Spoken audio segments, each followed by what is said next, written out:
Hello అండి. Welcome to Prithviraj vlogs. ఎలా ఉన్నారు అందరూ? ఈరోజు ఒక కొత్త రెసిపీతో మీ ముందుకొచ్చానండి. అదేంటంటే బెండకాయ బజ్జీ. మీరెప్పుడు తినుండరు. మా ఆయనకి బెండకాయ బజ్జీ తినాలనిపించి మార్కెట్‌కెళ్ళి పావు కేజీ బెండకాయలు తీసుకొచ్చాడు. అవి లేతగా ఉన్నాయి అండ్ స్ట్రెయిట్‌గా ఉన్నాయి. అలా ఉంటేనే మనకి బజ్జీలనేవి మంచిగా వస్తాయండి. సో, మీరు కూడా అలానే తెచ్చుకోండి ఎప్పుడైనా చేసుకోవాలనుకుంటే. అవి మనం ఎలా కట్ చేయాలంటే మిర్చి బజ్జీకి ఎలా అయితే కట్ చేస్తామో అలా కట్ చేయాలి. దాంట్లోకి పేస్ట్ కోసం ఒక ఆనియన్ తీసుకోవాలి. 3 పచ్చిమిర్చి తీసుకోవాలి. ఇప్పుడు పచ్చిమిర్చి మనకి ఘాటెక్కువ అనిపిస్తే తక్కువ తీసుకోండి పచ్చిమిర్చి. లేదు ఘాటేం లేదు అంటే ఒక 5, 6 తీసుకోండి. ఎందుకంటే అలా తీసుకోవడం వల్ల మనకి బజ్జీలనేవి టేస్ట్ మంచిగా అనిపిస్తాయి. సో, అలా తీసుకోండి. తర్వాత అవి మిక్సీ జార్‌లోకి తీసుకొని అందులోకి కరివేపాకు, జీలకర్ర అండ్ తగినంత సాల్ట్ ఏసుకొని పేస్ట్ చేసుకోవాలనమాట.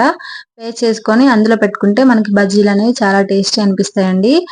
మీరెప్పుడైనా ఇంట్లో కొత్తగా ఇలా ట్రై చేశారా వంటకాలు? ట్రై చేస్తే షేర్ చేయండి. ఎలా ఉన్నాయో నేను కూడా ట్రై చేస్తాను. ఓకేనా? అలా పేస్ట్ చేసుకున్న తర్వాత ఆ పేస్ట్‌నేంటంటే పక్కన పెట్టుకోవాలి. పక్కన పెట్టుకొని ఒక బౌల్ తీసుకొని అందులోకి 1:30 కప్పుల వరకు శనగపిండి తీసుకోవాలి. పావు కేజీ బజ్జీలకి 1:30 కప్పు శనగపిండి అయితే సరిపోతుందండి.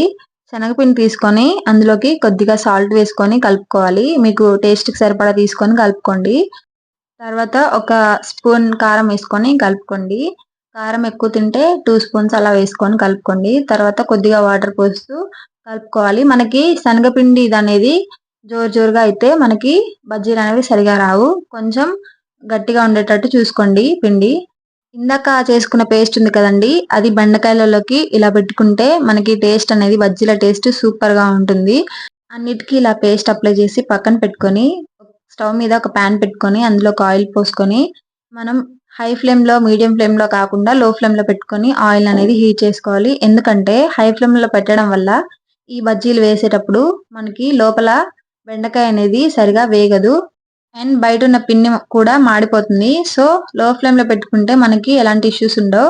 లో ఫ్లేమ్‌లో పెట్టుకొని మనం ఆయిల్ హీట్ చేసుకొని, ఈ విధంగా బజ్జీలేసుకుంటే మనకి బజ్జీలనేవి లోపల బెండకాయ అండ్ బయటున్న పిండి 2 మంచిగా వస్తుంది. సో, మీరు కూడా ఇలా ట్రై చేయండి.